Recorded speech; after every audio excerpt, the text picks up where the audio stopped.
예, 하나님만 붙들면 다 얻는다. 하나님만 붙들면 다 얻는다라는 제목으로 하나님 말씀 증거하도록 하겠습니다. 사울과 다윗의 대비적 우리 인생이 나옵니다. 이렇게 대조를 하는 것이 유익이 있습니다. 메시지가 선명해지기 때문에 그렇습니다. 한마디로 요약하면 사울은 하나님을 잃었기 때문에 다 잃어버린 사람입니다. 다윗은 하나님 한 분만을 얻었기 때문에 다 얻은 인생입니다. 그러니까 하나님만 붙들면 다 얻습니다. 하나님을 잃으면 다 잃어버립니다. 그 메시지입니다. 우리 사울에 대해서 살피겠는데, 사울은 어떤 사람이냐? 본능대로 산 사람입니다. 본능대로 살면 망한다라는 것입니다. 사울이 특별히 뭐가 그렇게 나쁜가 이렇게 질문을 합니다. 사울이 도대체 뭐가 나쁘죠? 처음 한번 읽어보십시오. 처음에 보면 순수함도 있었고 겸손함도 있었고 예의 바르고 또 어찌 보면 교양도 있었습니다. 어찌 보면 평균 이상의 인생을 살았던 사람이 사울입니다. 근데 왜 이렇게 못난 인생을 살죠? 이 못난 인생을 사는 건 간단합니다. 본능에 충실해서 그래요. 이 본능에 충실하다는 얘기는 우리도 얼마든지 사울같이 될 수 있다는 얘기입니다. 그러니까 본능대로 살면은 아무리 많은 걸 갖췄다 할지라도 사울같이 된다라는 것입니다. 간단히 얘기해서 다윗을 쳐다보면서 기분이 나빴어요. 우리도 살면서 기분이 나쁠 때가 있잖아요. 왜 기분이 나빴죠? 사울은 천천, 다윗은 만만. 그러면 기분 나쁘잖아요. 둘이 가는데 옆에 친구만 예쁘다 그러고 자기한테 말 안 하고 그럼 기분 나쁘잖아요. 뭐 총각 둘이 지나갈 때도 멋있게 생겼네요 뭐 이러는데 옆에는 말을 안 해요. 그 기분 나쁘잖아요. 이거 얼마든지 일상생활에 있는 일 아닙니까? 기분 나빠요. 기분 나쁜데 그거를 이제 본능대로 행동한 거예요. 기분 나쁘니까 기분 나쁘다고 가슴에 품고 미워하고 또 뭐 시기심이라 그래야 되나요? 뭐 시기심도 생기고 그래서 이렇게 된 거예요.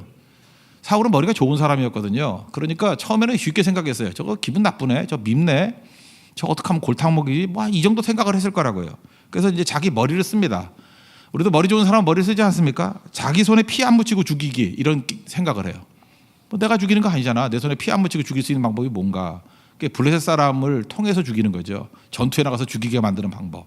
뭐 이런 거를 생각을 합니다. 또 하나는 올무, 덫을 놓습니다. 덫을 놔서 빠뜨리기.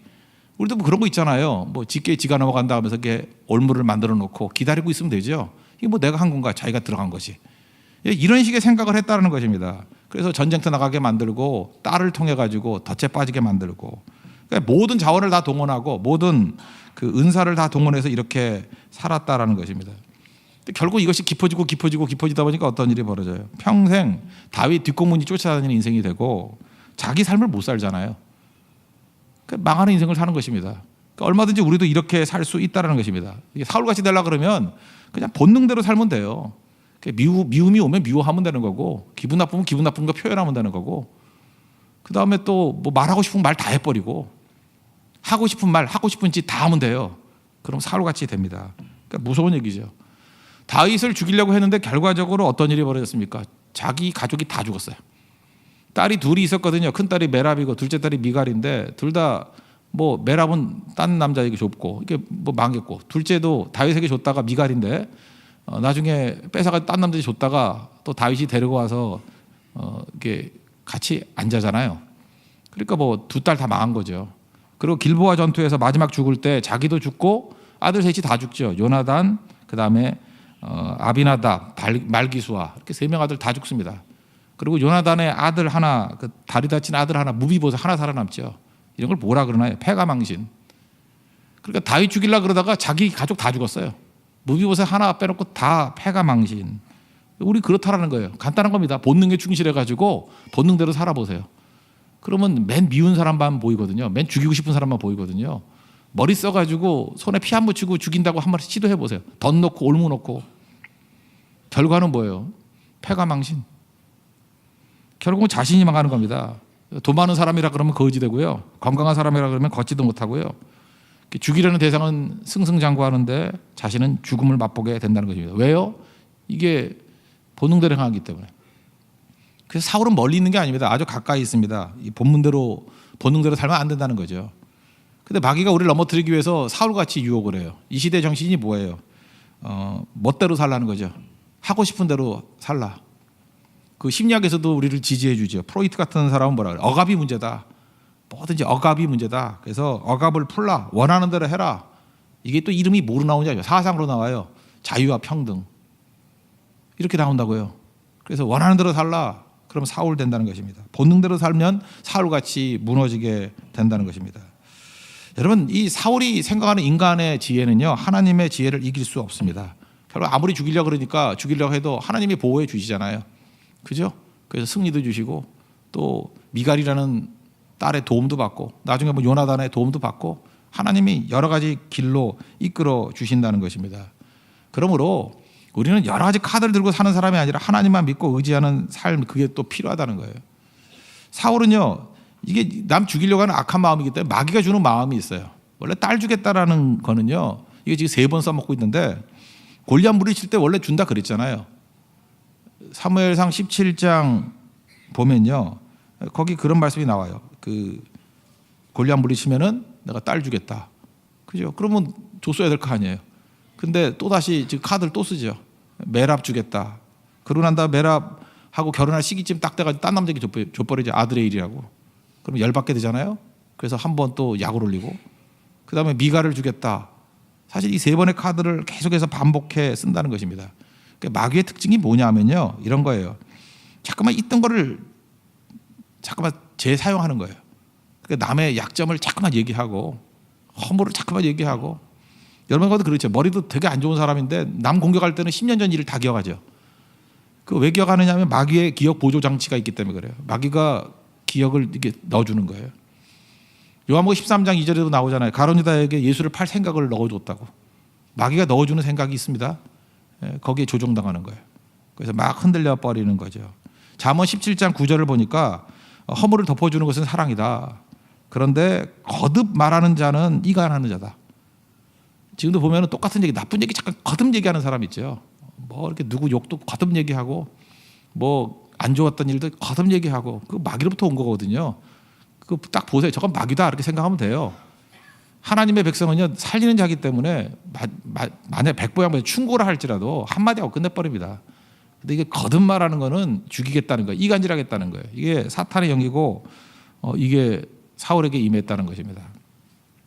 그래서 여러분들 좋은 경험을 나누는 사람과 교제를 해야 된다는 것입니다. 나쁜 교제가 있어요. 나쁜 교제.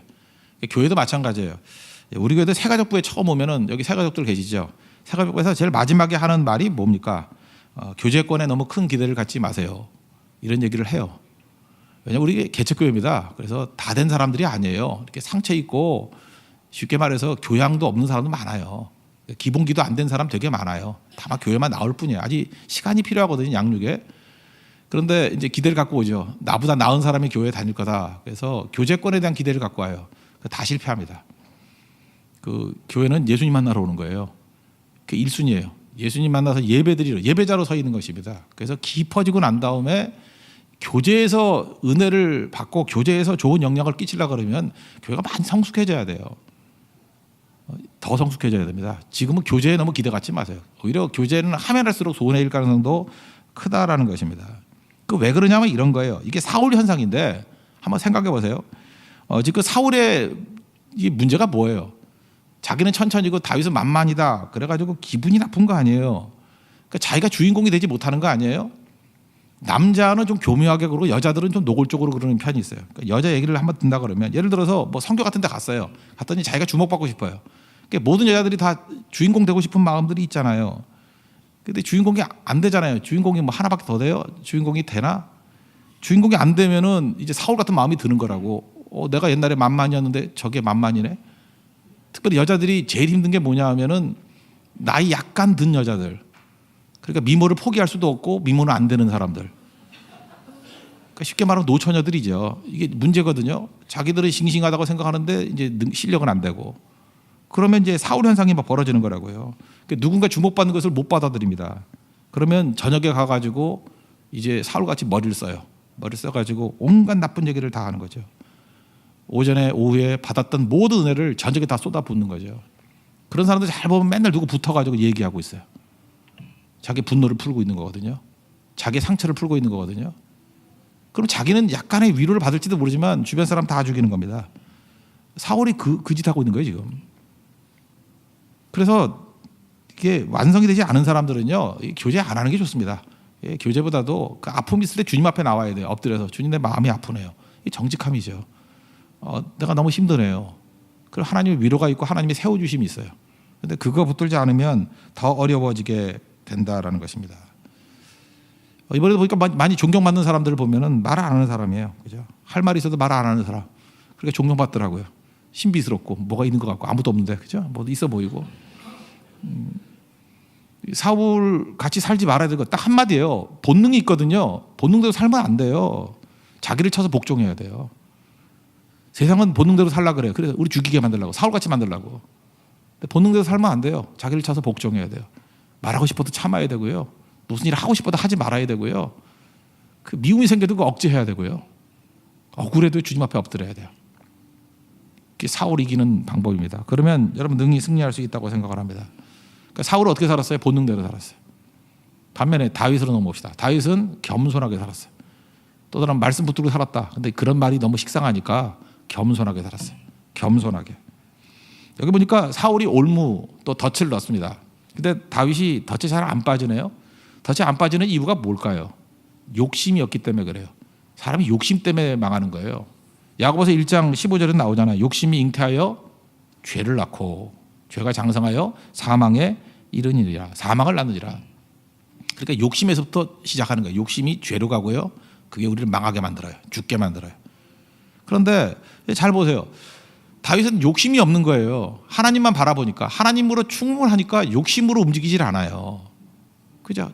말씀을 붙드니까. 그러니까 헛된 마음 버리고 성령여 내 마음 충만하게 하소서. 우리 찬양 그들이잖아요. 두 손 들고 찬양합니다.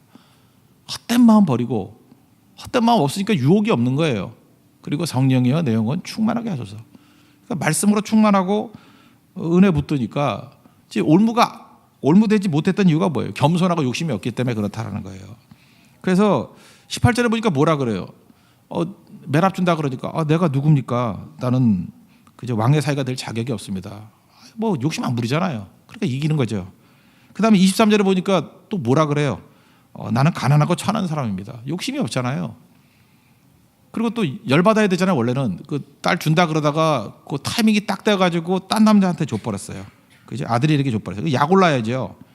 19절에 보세요. 거기 딸 메랍을 다윗에게 줄 시기에 아드리엘에게 아내로 주었더라. 이러면 우리 보통 사람들은 어떻게 해요? 흥분한다고요. 흥분하면 지는 건데 흥분해요.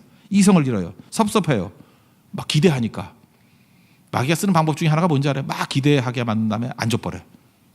막 배고플 때 입에 넣으려고 그러다가 싹 빼가지고 집에 넣어. 화 안 나요? 그러면? 이게 욕심이거든요. 한껏 욕심을 부풀리게 만드는 거예요. 그러면 이제 가는 거죠. 그죠? 여러분 그 덫이라는 걸 한번 생각해 보셨습니까? 여러분 마귀가 주는 올무 좀 이제 신앙생활을 좀 하다 보니까 올무가 뭔지를 알겠어요. 내 수준에 맞지 않는 너무 좋은 걸 제시하는 게 다 올무예요. 덫이라고. 그러니까 여러분들 웬만큼 뭐 나이 한 30 정도만 살아봐도 내 수준을 알잖아요. 몰라요? 그러니까 내 수준에 맞지 않은 너무 좋은 직장을 제시해. 그럼 사기예요 그거. 이렇게 한 3, 2년 살아보면은 자기가 이성에게 주는 매력이 어떤지 알죠? 모르십니까 여러분들? 그 어렸을 때 예쁜 애가 나중에 늙어도 예뻐요. 그거 잘 안 변하거든요. 하루아침 변하죠. 그러니까 저 남자 여기 남자들 쭉 앉아 있잖아요. 남자들 대충 자신이 어떤지 알죠? 근데 갑자기 특출나게 예쁜 애가 와가지고 얼쩡대. 꽃뱀이에요 그거. 근데 자기 수준에 비슷하게 뭐 한 이 정도 되는 사람이 와서 이렇게 교제를 했구나. 그 흐름이 맞아요. 거기서 이렇게 열매를 거둬야 되는데 뭔가 좀 이상해. 여자들은 좀 더 어리석으니까 갑자기 너무 멋있고 돈 많고 뭐 다 갖춘 남자가 와서 얼쩡대. 그 제비예요 그거. 그 뭔가 지금 크게 하나 해먹으려는 애예요. 근데 그걸 모르고 뭐 기도의 응답이라니 뭐 은혜 없이는 살아갈 수가 없는데 그거 아니라니까. 내가 그거 은혜 아니라니까 그걸 은혜로 착각을 한다고요. 그 은혜 아닌데. 여기 다윗은 이런 거에 안 속았어요. 자, 내 수준을 안다는 거예요. 나는 가난하고 천한 사람이라는 거예요. 내가 무슨 왕의 사위야. 이건 올무야. 그 말만 안 할 뿐이지 않은 거죠. 그죠? 그러니까 욕심 부리지 않았다는 것입니다. 이게 굉장히 중요한 거죠. 그리고 끝까지 정황 바라보지 않고 하나님만 바라보는 겸손함이 있었어요. 말씀만 붙드는 겸손함이 있었어요. 성경에 쓰임받은 사람의 특징이 있는데 위대한 사람 아닙니다. 남보다 탁월한 사람도 아닙니다. 능력 있는 사람도 아니에요. 성경에서 쓰임받는 사람의 특징이 뭘까? 성경의 사람들의 특징이 뭘까? 한마디로 얘기한다 그러면 운명이 바뀐 사람이에요. 운명이 바뀐 사람. 뭐 대표적인 게 구약의 야곱이죠. 야곱이 이스라엘 됐으니까 야곱의 운명이 바뀌었죠. 발 뒤꿈치 잡고 태어난 사람, 요령으로 살던 사람이 중심에 진실한 사람으로 확 바뀌죠. 운명이 바뀌죠. 그래서 가장 그 저속하게 산 인생이었는데 하나님께서 그 민족을 만드시잖아요. 창세기 주인공이 야곱이라 그랬죠. 운명이 바뀐 사람. 한나를 보세요. 불쌍한 여인이었잖아요. 근데 하나님 붙들었더니 운명이 바뀌었잖아요. 사무엘 낳다 정도가 아니에요. 5명의 자녀 낳다 정도가 아니에요. 다윗 왕국의 기초를 이루었잖아요. 운명이 바뀐 사람. 막달라 마리아 창기였잖아요. 귀신 들렸었잖아요. 운명이 바뀌었죠. 베드로 운명이 바뀌었고 바울도 마찬가지죠. 외적인 여건만 좋았을 뿐이에요. 그 어디 놓아도 빠질 게 없었지만 이 사람은 불행한 사람입니다. 그 스데반 죽일 때 보세요. 막 분노하잖아요. 지금도 보면 그래요. 너무 분노하는 사람이 있죠. 막 분노 조절 장애 이런 있는 사람들. 그 자연스러운 게 아니거든요. 원래 이 죄인을 보면요, 분노가 일어나면 안 되고 긍휼이 나타나야 돼요. 긍휼이. 야, 불쌍하다. 어떻게 하면 저렇게 죄 가운데 빠져 저러나. 근데 분노가 일어난다는 것은요, 속에 생명이 맑지 않기 때문에 그래요. 자기가. 그래서 분노 많이 하는 사람은 거의가 병든 사람일 가능성이 커요. 병든 사람끼리 막 난리잖아요. 그래서 사울은 건강한 사람 아니었습니다. 근데 변하잖아요. 동족을 위해서 눈물을 흘리고 죽기까지 순종하고 운명이 바뀐 사람들이에요. 특징이 뭐냐면요, 마귀는 우리를 종으로 타게 만듭니다. 종이에요. 근데 하나님 말씀 붙들고 겸손한 자가 되고 하나님 바라보는 사람이 되면요, 다스리는 자가 돼요. 창세기 1장 28절에 나오잖아요. 다스리는 은혜. 하나님께서 우리를 다스리게 만들었다.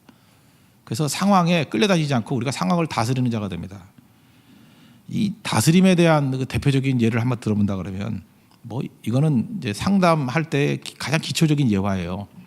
40대 중반에 어떤 여자가 분이 있었습니다. 그런데 이제 친구한테 전화가 왔어요. 하여튼 친구가 문제죠. 전화가 왔어요. 그러면서 뭐라 하냐면 너 인생 똑바로 살아라. 정신 차려 임마. 그러면서 내 남편이 젊은 여자와 호텔에서 나오는 거 봤어. 이렇게 전화를 해줬어요.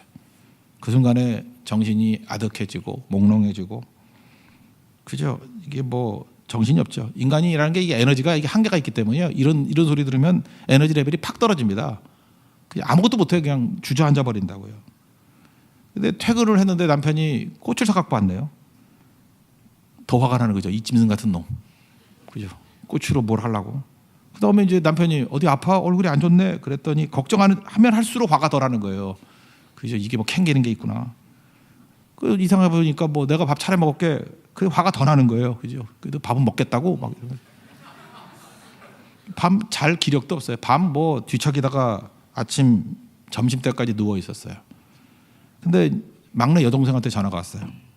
언니는 좋겠다 그래요. 좋긴 뭐 좋냐 이 말 하고 싶었어요. 그죠? 좋으면 네가 살아라 이렇게 말하고 싶었어요. 언니는 형부 같은 남편 만나서 참 좋겠다. 나도 그런 남편 만났으면 좋겠어. 그러면서 이제 얘기를 하는 게 뭐냐면은 자기가 남자친구 때문에 고민이 있어가지고 형부 만났다는 거예요. 그래서 의논해줬더니 형부가 충고도 해주고 문제 해결책도 주고 또 자기 언니하고 있었던 좋은 그 따뜻한 얘기도 해주고 그래서 문제가 풀렸다라는 거예요. 뭐가 떠오르죠? 띵. 그래서 물어봤어요. 어디서 먹었냐 그랬더니 그 친구가 제보해줬던 그 호텔 레스토랑에서 먹었다 그러고 몇 시냐 그랬더니 친구가 말했던 시간하고 정확히 맞아떨어져요. 그 순간에 예수님의 말씀이 이루어졌죠. 배에서 생수의 강이 흐르는 거예요. 배에서 생수의 강이 흐르면서 힘이 솟기 시작하고 그 짐승 같은 남편이 갑자기 불쌍해 보이기 시작하고 좋아하는 거 먹여야지 그러면서 고기 굽고 저녁에 갑자기 청소할 힘이 생긴 거예요. 그래서 청소하는 더러운 여자들은 뭔가 상처가 있는 거예요. 그죠? 갑자기 청소할 힘이 생기는 거예요. 그래서 생수로 솟는 에너지가 생겨서 뭐 청소하고 지금 외적으로 바뀐 게 뭐가 있어요? 하나도 바뀐 거 없어요. 지금 이 여자분의 문제가 뭐죠? 왜 기진맥진해 있다가 갑자기 힘이 솟았던 이유가 뭐예요? 친구의 말 한마디. 친구의 말 한마디에 지옥에 떨어진 나. 이게 남 얘기인지 알아요? 남 얘기 아니에요. 여기도 마귀가 지금 저격한다고 친구의 입을 통해서 한마디 던져주면 지옥에 떨어질 사람 되게 많아요.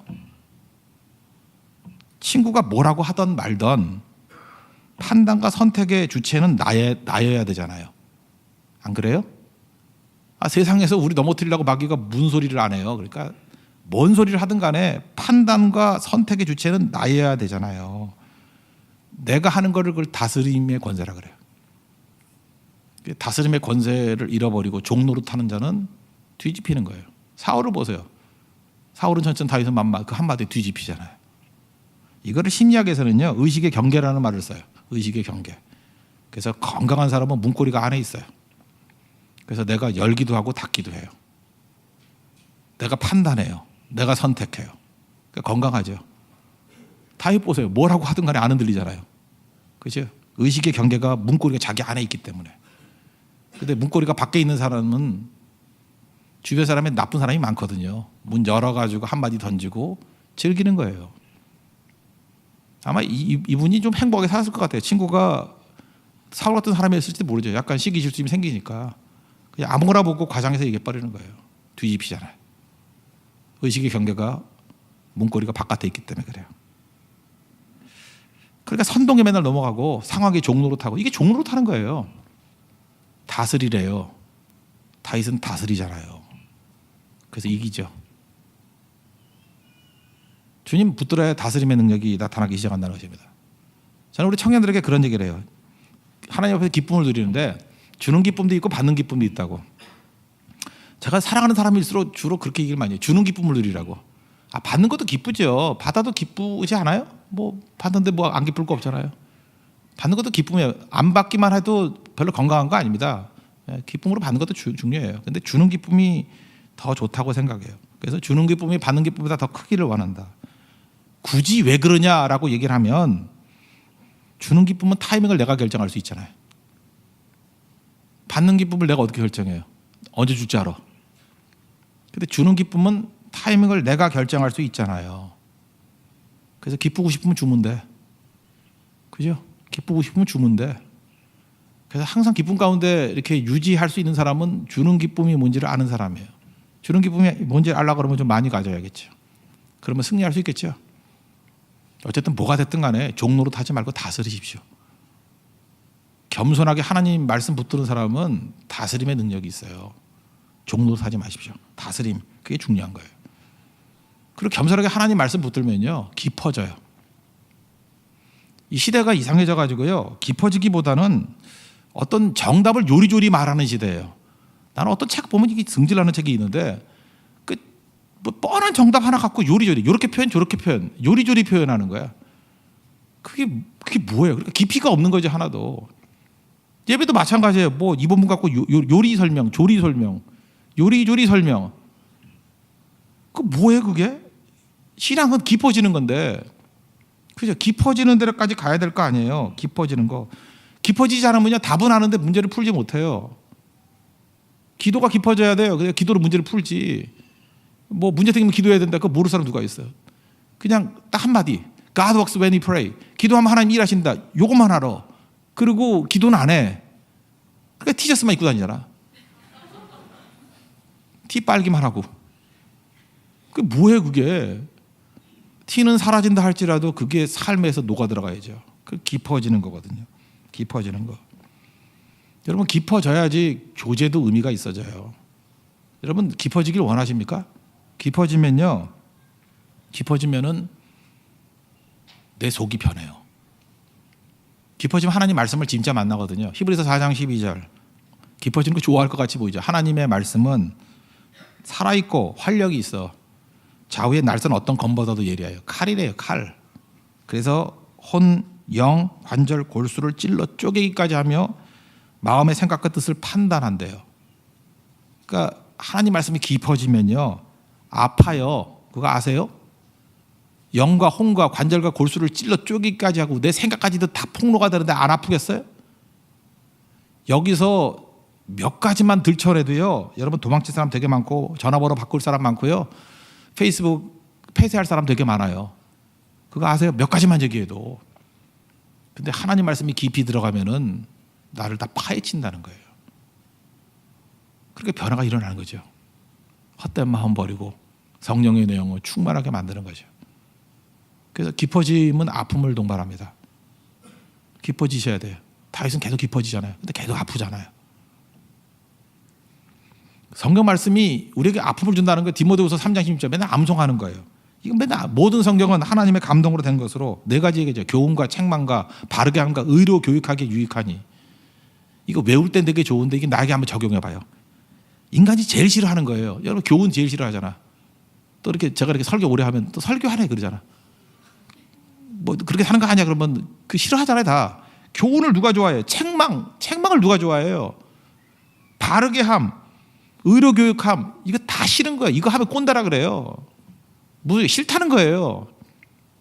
근데 그 싫음을 받아들일 수 있어요. 깊어지면. 그래서 교회는 깊어져야 된다는 것입니다. 깊어져야 돼요. 하나님께서 여러분 깊어지게 만들기 위해서 여러 가지 일들을 하는 거예요. 이번 선교 갔을 때도 이렇게 이틀은 새로운 사역이에요. 얕은 사역이었어요. 그러니까 더 힘들더라고. 근데 마지막 이틀 사역은 했던 사역이 깊어졌어요. 똑같은 일인데 깊어졌어요. 근데 기쁨이 있더라고요. 힘들지만 기쁨이 있어요. 신앙은 깊어지는 겁니다. 주님 더 깊이 만나는 거예요.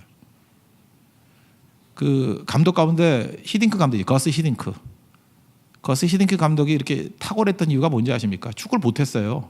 그 보세요, 축구 잘하게 생겼나? 축구를 못해가지고 투잡 뛰었어요. 축구도 하면서 특수학교 교사를 했어요. 장애인학교 교사를 했어요. 그러니까 특수학교 특수교육이라는 게 전달이 잘 안 되잖아요. 근데 특수학교에서 교사하면서 그 특별한 학생들에게 전달하는 훈련을 했어요. 그러니까 외국에 가서도 전달을 잘하잖아요. 뜻을 전달을 잘하잖아요. 우리 국민 대상으로도 아이도 배고프다 그러면서 막 전달 잘하잖아요. 그게 히딩크예요. 히딩크를 이걸 고난이라고 얘기할 수 있어요? 깊어지는 과정이죠. 맨체스터 유나이티드에 그 주제 무리뉴라고 있어요. 감독. 포르투갈 사람인데요. 이 친구도 축구를 못했어요. 그래서 맨날 벤치에만 앉아 있었대요. 벤치에 앉아가지고 딴 사람들은 언제 주전을 나가나 하고 널브러져 있는데 4년이나 벤치 멤버. 그리고 게임 40게임도 못 뛰었어요. 4년 동안에. 근데 벤치에 앉아가지고 상대방의 약점과 장점을 분석을 했어요. 그래서 분석하는 거 벤치에 앉아서 깊어졌어요. 어떤 사람은요 그라운드에서 깊어지는 사람이 있어요. 어떤 사람은요 벤치에 앉아서 깊어지는 사람이 있어요. 깊어지잖아요. 하나님 말씀을 만나면요 깊어져야 돼요. 다스려야 되고 깊어져야 돼요. 이게 다윗이에요. 다윗이 얼마나 깊어졌는지 광야에서 지은 시편을 보십시오. 이게 신앙이에요. 우리 안에도 지금 본능대로 살고자 하는 욕망들이 있거든요. 잘 보세요. 지 감정 하나 다스리지 못해서 결국은 자기 에너지의 90% 이상을 감정 때문에 살아. 누구 한마디 던져놓으면 3일 동안 헤매고 욕심 때문에 뭐 하나 사고 싶으면 그거 한 달 동안 끙끙 앓고 뭐 시계 하나 사고 싶으면은 뭐 1년 돈 모아가지고 그거 사고 자동차 사고 싶으면은 뭐 대출 받아가지고 어디 쌓여 뭐 이러면서 그거 사고. 잘 보세요. 자기 감정, 본능 그거 주체 못해가지고 미워하다가 기쁨도 보여요. 쾌락에다가 뭐 사고 그래서 며칠 가지도 않는 것들인데 사울이 큰 악인 아니에요. 본능에 충실하면 사울 돼요. 다윗의 다른 점이 뭐예요? 겸손함이에요. 하나님 옆에 서 있는 코람 돼요. 하나님 옆에 서 있잖아요. 말씀 붙들잖아요. 절대 종노릇 하잖아요. 다스려요. 그리고 시간이 가면 갈수록 깊어집니다. 이게 신앙입니다. 이런 신앙의 승리가 있는 하나님 종 되기를 축원합니다. 자리에서 일어나겠습니다. 두 손 들고 찬양합니다.